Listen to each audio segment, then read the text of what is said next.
양영태 TV의 양영태입니다. 오늘은 1월 12일입니다. 이 사면이 한참 논란이 일었죠. 여권에서는 아주 그냥 사면이 막 일어나니까 사면 논란을 누가 제기를 했느냐. 사면하자.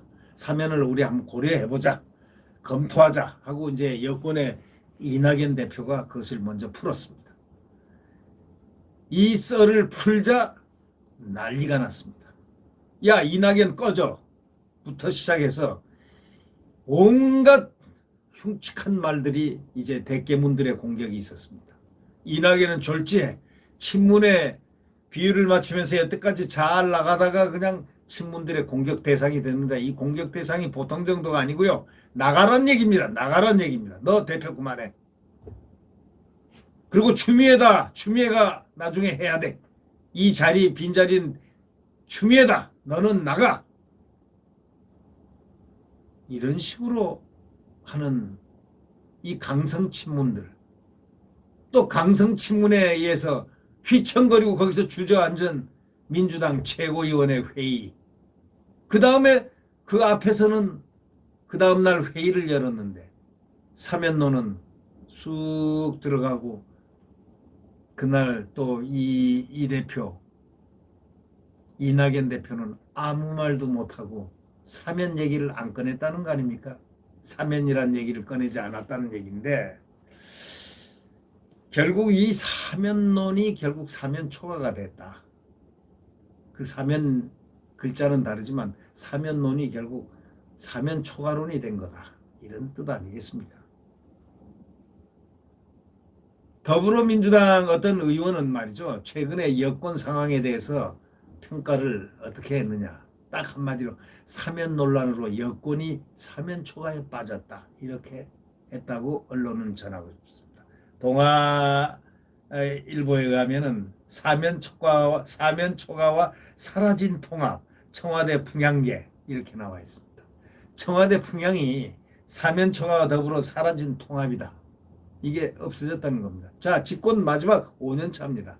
이 5년 차에는 뭐든지 대통령의 가장 중요한 메시지가 전달되는 그것의 핵심은 바로 통합 메시지입니다. 통합 메시지도 사라졌습니다. 사면 메시지도 사라졌습니다. 신년사 어저께 들어보니까 상당히 신년사가 집권 5년 차 신년사 치고 정말 뭐라고 스폰지 같다고 그럴까요? 스폰지 같은 그런 느낌을 받았습니다. 이낙연 대표가 이명박 박근혜 전 대통령 사면하자고 제안한 뒤에 자기들이 제안했습니다. 본인들이 누가 제안을 했습니까? 본인들 그 측에서 사면해달라고 요구를 했습니까? 그 제안을 자기들이 했죠. 이낙연 대표가 자가발전을 한 겁니다. 이 자가발전 혼자 했겠습니까? 대통령이 묵시적으로 무언가를 갖다가 묵시적인 그런 얘기가 없었다면 그것이 과연 가능했을까요? 이낙연 대표가 그렇게 할 수 있을 만한 배심이 있습니까?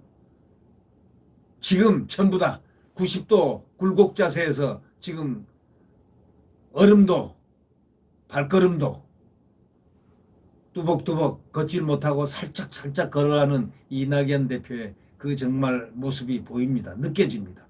아주 조심조심하면서 대통령의 심기 따라서 외쳐대는 그런 이낙연 대표. 대깨문들에게 또 문바들에게 그 의식을 해서인가 아닌가라는 그런 느낌을 줄 정도로 말이죠. 그렇게 사면을 자기가 제안한 뒤에 뿔거진 여당 내 논란이 오히려 여권을 궁지로 지금 몰아넣었습니다. 근데 나중에 나온 얘기가 얼마나 걸작입니까? 이 최고위원회에서 나온 게 조건을 딱 붙였죠. 사과를 한다면 사면을 한다? 아니 누가 사면해달라고 그랬어요? 사과를 한다면 있을 수 없는 얘기들을 공개적으로 하고 말이죠. 그게 제대로 된 정당입니까? 아니 어떻게 해서 최고위원회에서 사과를 한다면 사면을 해주겠다. 자기네들이 사면론 꺼내놓고 사과를 하면 사면을 할 때 사과를 받아본 경우가 있습니까? 그게 사면입니까? 지금까지 살아온 제목으로 자기들이 만든 제목으로 살려놓은 그 감옥은 그 생활은 뭡니까? 그런데 사면에 뭐 조건을 달라고? 뭐라고요? 뭐 사과를 하라고? 웃겨도 정말 대충 웃기십시오. 네. 집권당이라는 사람들 최고위원들의 고작 한다는 소리가 나온 머리가 그 머리밖에 안 나옵니까? 아니 자기네가 그 저 당대표가 사면 논을 꺼내놓고 나중에는 대깨문들이 난리를 치고 하니까 그 눈치 보면서 한다는 얘기 사과를 한다면 조건부 사면? 그런 사면 치사하고 더러워서 누가 사면 받겠습니까? 에? 누가 사면을 갖다 할 때 조건부 사면이 이 세상 어느 구석에 있습니까? 과거에 전직 대통령들 사면 받을 때 사과한 적 있습니까? 전직 대통령 예를 하나 드립시다. 전두환 대통령. 자, 사면을 했죠. 사과 조건부 걸었습니까? 그는 충분히 형을 살았고 언도를 받았고 감옥에도 있었고 그만한 대통령으로서 어? 씻을 수 없는 모욕과 오욕을 받았는데 그것만 해도 분통이 터져 죽겠는데 무슨 사면을 하라는 얘기입니까? 사면 조건을 달라 사과하라고? 바로 이런 것들이 대한민국 지금 버젓이 일어나고 있다. 이게 민주당의 현주소다. 최고위원회 현주소다. 생각해보면 기가 막힌 얘기들입니다. 그래 당 지도부가 뭐라고 그러냐면 전직 대통령들의 반성과 국민적 공감대 형성이 중요하다. 대먹지 못한 말이죠. 전직 대통령들의 반성이라니요. 그분들이 왜 무엇을 반성하고 사과를 하란 말입니까? 당사자들에게 공을 넘기고 오히려 보수 야당에서는 공개 반성문을 쓰라는 것이냐 하고 반발하고 난리가 났죠.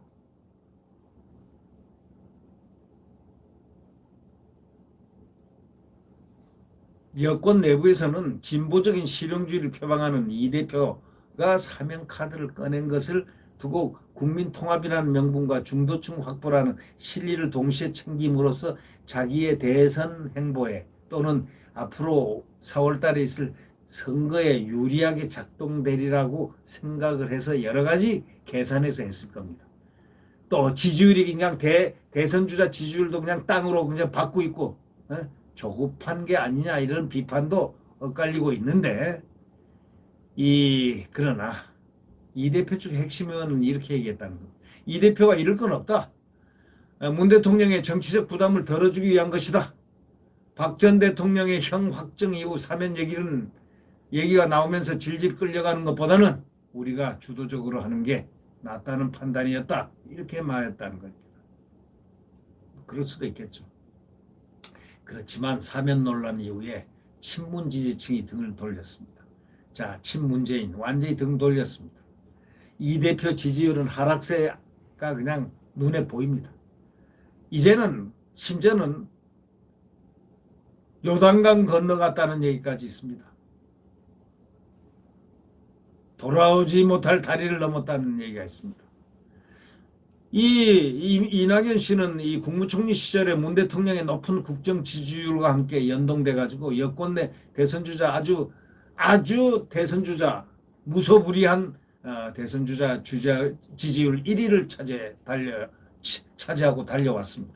이 대표가 지난해 8월 처음으로 이재명 경기도지사에게 추월을 당한 뒤에 이 지사 오차범위 바깥으로 격차가 벌어지기 시작하더니 이번에 추락을 했습니다. 추미애 법무장관과 각을 세운 윤석열 검찰총장에게 2위를 내어줬습니다. 3위에 그친 여론조사 결과도 나왔습니다. 어저께는 어떤 여론조사에 윤석열 총장이 또 1위가 나왔습니다. 1위도 무지무지하게 높은 1위 28점 몇 프로로 나온 그런 언론의 발표도 있었습니다. 문 대통령이 전직 대통령의 사면을 단행할지는 아직 미지수입니다. 하지만 청와대 기류는 아주 묘합니다. 당초 이 대표가 사면 카드를 꺼냈을 당시 청와대는 처음에는 박 전 대통령 형이 확정되는 14일 이후 이 대표가 실제 건의한 뒤에 논의할 문제다 하고 탐색하는 그런 모습을 보였는데 7일 신년 인사회에서는 더욱 중요한 것은 마음의 통합이다 이렇게 말했습니다. 참 문 대통령 어저께 그 신년사 제가 직접 들어봤는데요. 정말 무슨 다른 나라에서 이렇게 가는 그런 신년사, 다른 나라 신년사 같은 느낌을 받았습니다. 리얼하지가 않습니다. 현실적으로 마음이 이렇게 탁 닿아오지를 않습니다. 제만의 생각이었을까요?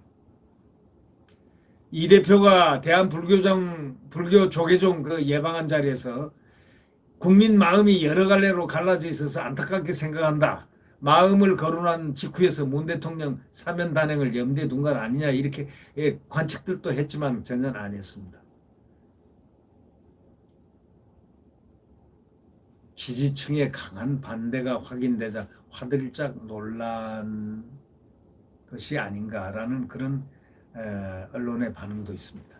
한국갤럽이 5일부터 7일까지 중앙선관위 홈페이지를 참조하는 그런 언론 여론조사를 한 결과 현 정부의 두 전직 대통령 사면에 대해서 민주당 지지층의 75%가 반대했고 전체 여론도 찬성보다 반대가 더 많았다 이렇게 얘기합니다. 그거는 한 개 언론에 그렇죠. 또 다른 언론 하면은 퍼센트 차이는 1% 차이밖에 안 나옵니다. 그러자 이제 문 대통령은 11일 신년사에서 사면에 대한 언급은 물론이고 통합이라는 단어를 아예 언급 안 했습니다. 포용으로 표현을 바꿨습니다. 통합이라는 표현이 아마 국민 통합 차원에서 전직 대통령 사면을 단행할 것이라는 그런 메시지를 줄 수 있다. 이렇게 생각해서 아마 우려를 해서 포용이라는 단어를 바꿔 쓰지 않았나 하는 그런 느낌이 있습니다. 청와대가 이처럼 뭔가 이렇게 아주 난해한 소위 사면에 대해서 난해한 표현을 하는 소위 난독을 할 수 있는 난독 정도가 아니고 읽을 수 없는 일만 하고 있는 이런 것은 무슨 뜻일까요?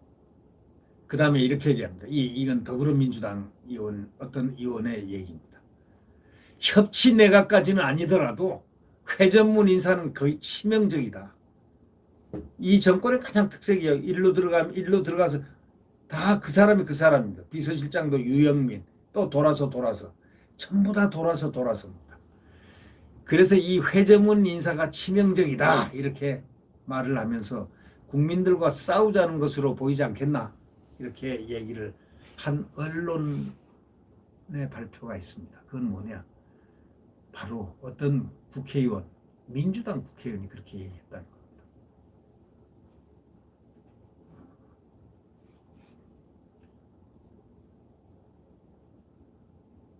그러니까 이제 또 이렇게 얘기합니다.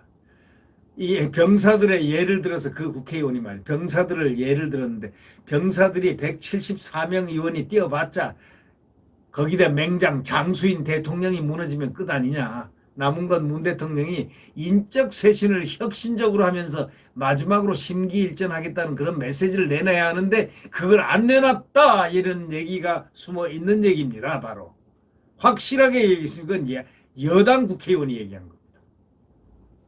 병사인 174명 국회의원 민주당 의원들이 아무리 뛰어봤자 장수인 대통령이 무너지면 끝 아니냐 이거야. 끝이죠.